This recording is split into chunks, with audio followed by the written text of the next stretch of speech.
Hello and welcome back to World History Show. I'm Adrian Ershad, your anthropologist for today. We will be talking about the significance of salmon and the impact of lower salmon runs on the environment and the First Nation people in BC, Canada. Many Indigenous people and communities on the west coast, like Squamish, Tlingit, and the Squchelt people, consider salmon an important part of their culture. Some Indigenous people have salmon ceremonies and secret stories. The story of the Salmon People is important and has been passed down for several generations. The Salmon People's story varies from community to community. In majority of these stories, the Salmon People have eternal life and can transform into salmon to feed the people. Also, many of these stories state not to eat the bones of the salmon and put them back into the river so the salmon can reform into the human form. The main message is that we should respect these salmon. The fishing methods were nets, fish traps, spears, hooks, harpoons, fish wheels to use not to get too many fishes without overfishing, which allows future generations of salmon to return. Moving on, I would like to talk about the film Returning Home, which is about Phyllis Whelpstepper, a residential school survivor who founded Orange Shirt Day. This film shows both of her national speaking tour about residential school and her activists for home community about the decline of Pacific salmon. The film also talks about the damages that residential school did not do to the Indigenous peoples losing their culture and identity. Now they start to regain their culture back, like fishing practices. But because of the low salmon run affecting the Indigenous people's ability to practice these cultures.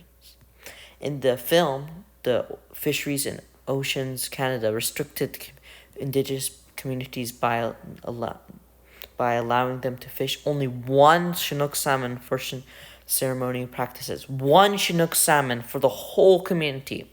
Also, people are saying that they're not being able to fish is affecting their people's mental health. The current problems with conservation of salmon in the local area is that salmon population is much lower than ever. In 2020, the amount of salmon returning was 291,000. It might sound a lot, but the lower runs between 1980s to 2014 was 2 million salmon, and on higher runs, it was about 28 million. This data is from a book called We Come From the Land. Few of these reasonings for the decline is because of habitat destruction and pollution and climate change. Habitat destruction is a big factor. Developers are cutting down old-growth forests, which is causing the river to dry out, which stops the salmon from reaching their spawning grounds.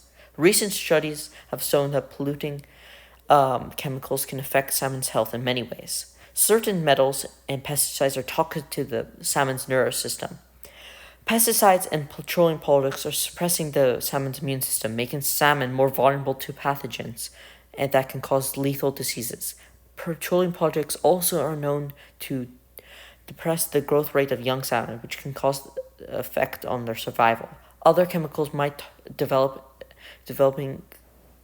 the developing cardiovascular system, causing heart failure or permanent heart problems. Climate change is also a huge problem. It's warming up our oceans and making them more acidic, and losing us oxygen as well. In the Shinika River, the salmon population has dropped by 75%.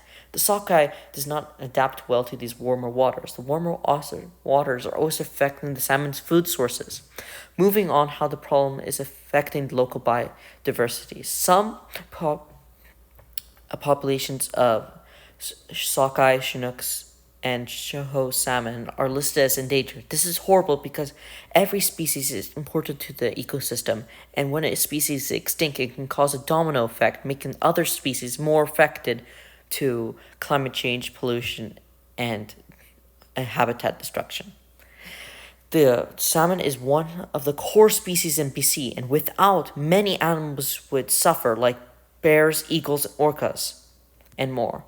A short-term solution is for some of the First Nation communities to start shipping salmon to other communities that don't have enough for the cultural practices. But a better and more long-term solution would be protecting the fish habitats, spawning grounds, and oceans from pollution by implementing and enforcing policies that will effectively protect our environment, such as making pollution fees higher. These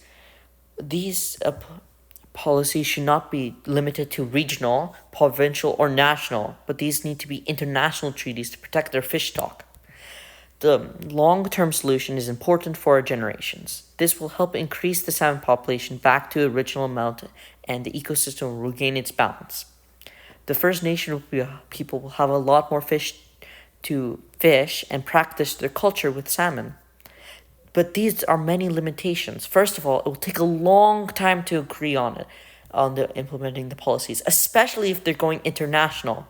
It also will cost a lot of money to do. And it will take a long time to regain the fish populations. In conclusion, it shows how a community's location identity can shape choices of consumption and conservation of salmon. Thank you for listening. Bye.